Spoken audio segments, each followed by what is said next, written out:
누가복음 16장 넘겨보겠습니다. 누가복음 16장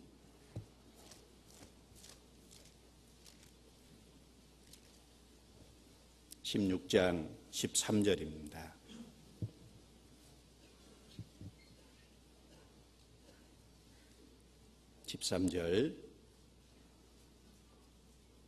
또 같이 읽겠습니다. 집 하인이 두 주인을 섬길 수 없나니 혹 이를 미워하고 저를 사랑하거나 혹 이를 중히 여기고 저를 경히 여길 것임이니라.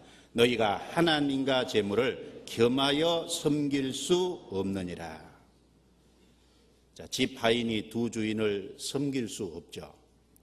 두 주인을 섬기려고 하면 하나는 중히 여기고 하나는 경히 여기고,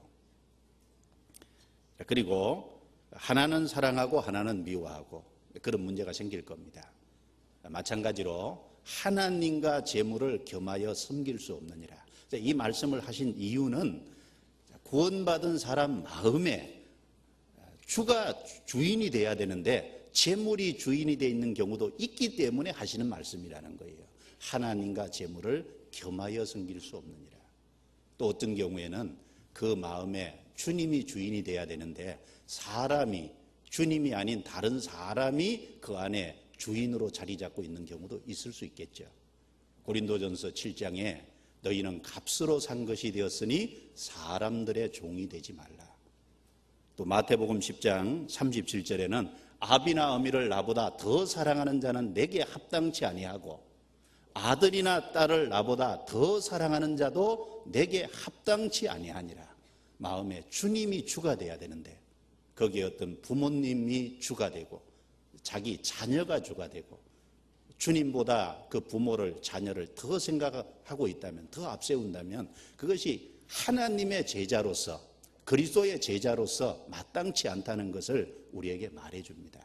그런 경우는 주님이 주인이 아니라 사람이 주가 돼 있는 경우다 라고 생각할 수도 있을 겁니다.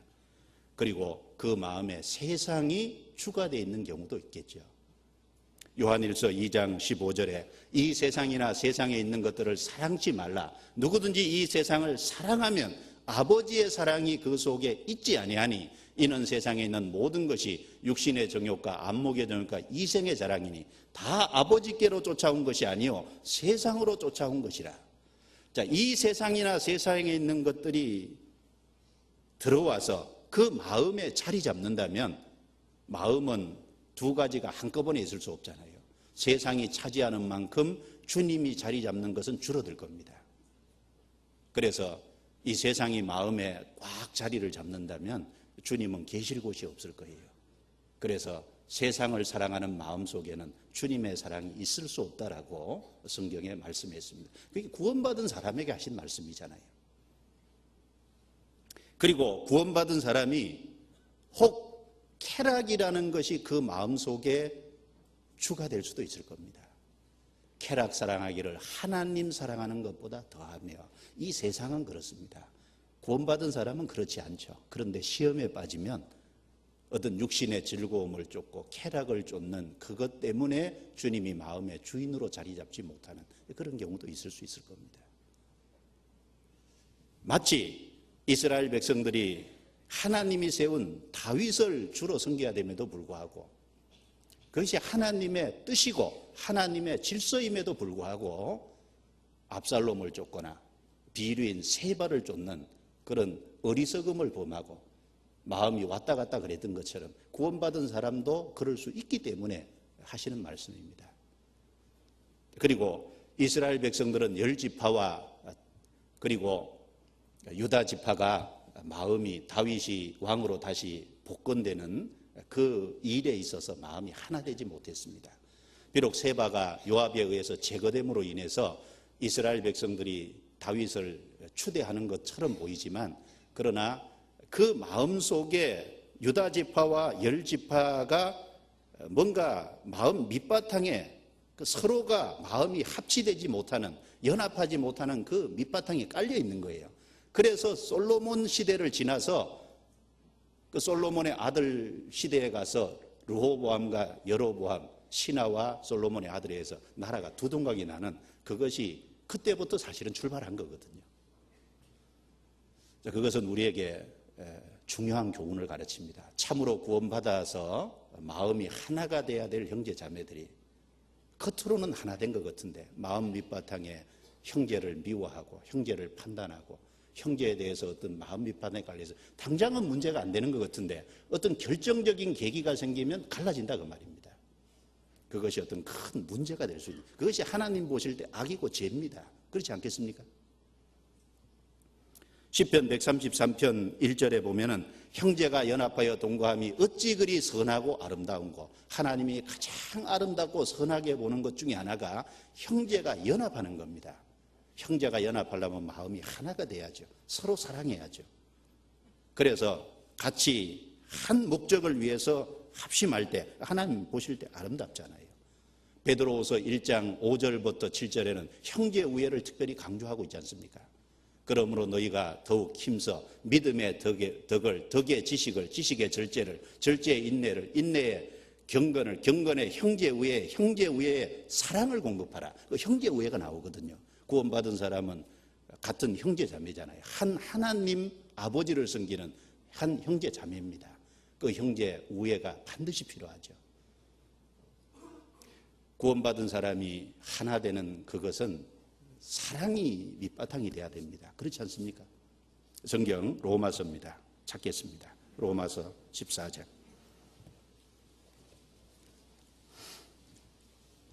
로마서 14장.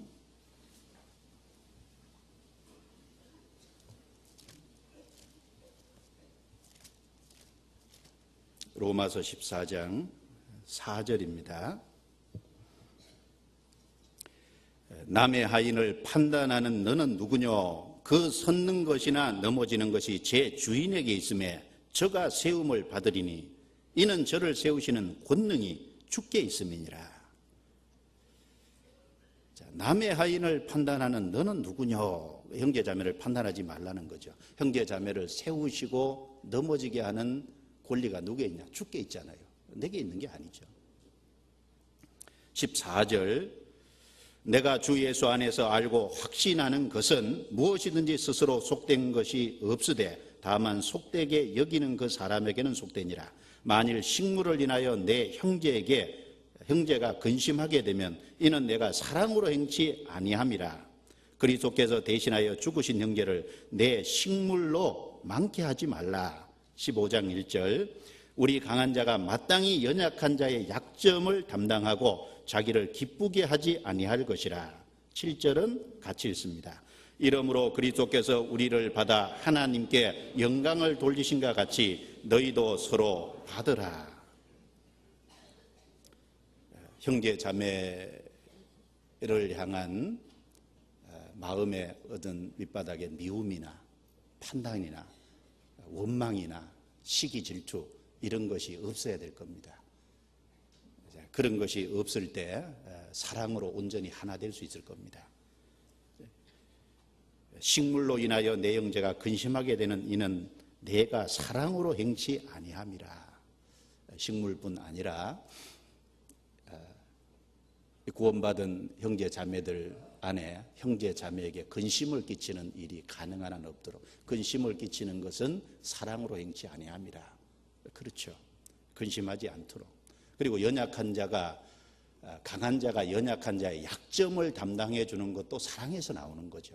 형제 자매가 어떤 조금 부족하고 연약할 때 주님이 우리를 받으신 것처럼 너희도 서로 받으라. 받아주는 건 사랑이잖아요.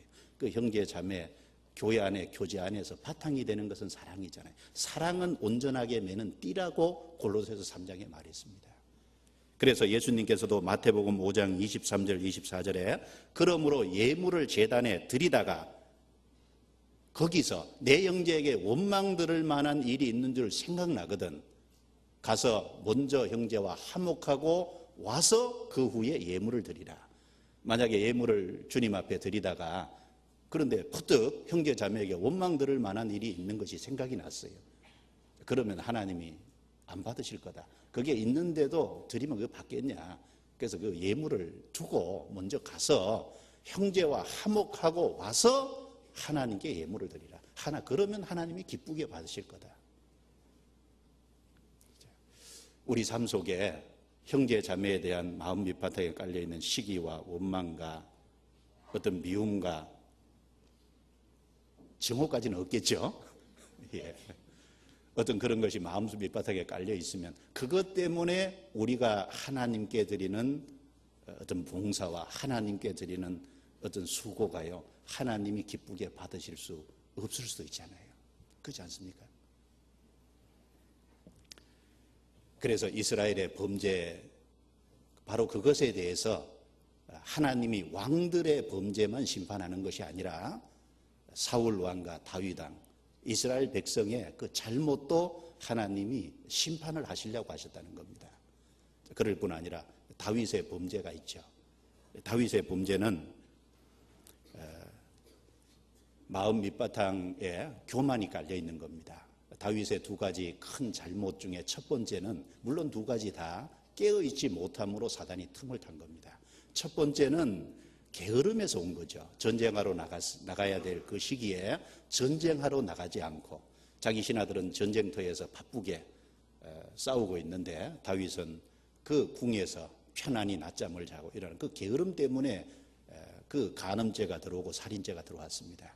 그런데 이번에는 다윗의 인생 말년에 평안하고 그리고 왕의 자리에 오랫동안 앉아 있었잖아요. 다윗이 왕으로 40년이 있었죠. 헤브론에서 왕으로 지낸 것까지 합치면 그 긴 기간 동안 다윗의 인생 말년에 있었던 거니까 높은 자리에 오래 앉아 있다 보면 자기도 모르게 마음이 높아져요. 그리고 자기도 모르게 마음이 교만해질 수 있고, 그래서 백성의 인구수를 셈으로 인해서 그것으로 인해서 어떤 자기 만족과 기쁨, 어떤 자기의 세력을 가시하고 자랑하기 위한 그 잘못이 그 다윗의 마음속에 들어왔다는 겁니다. 요압조차 그 다윗의 명령을 좋게 생각하지 않았잖아요.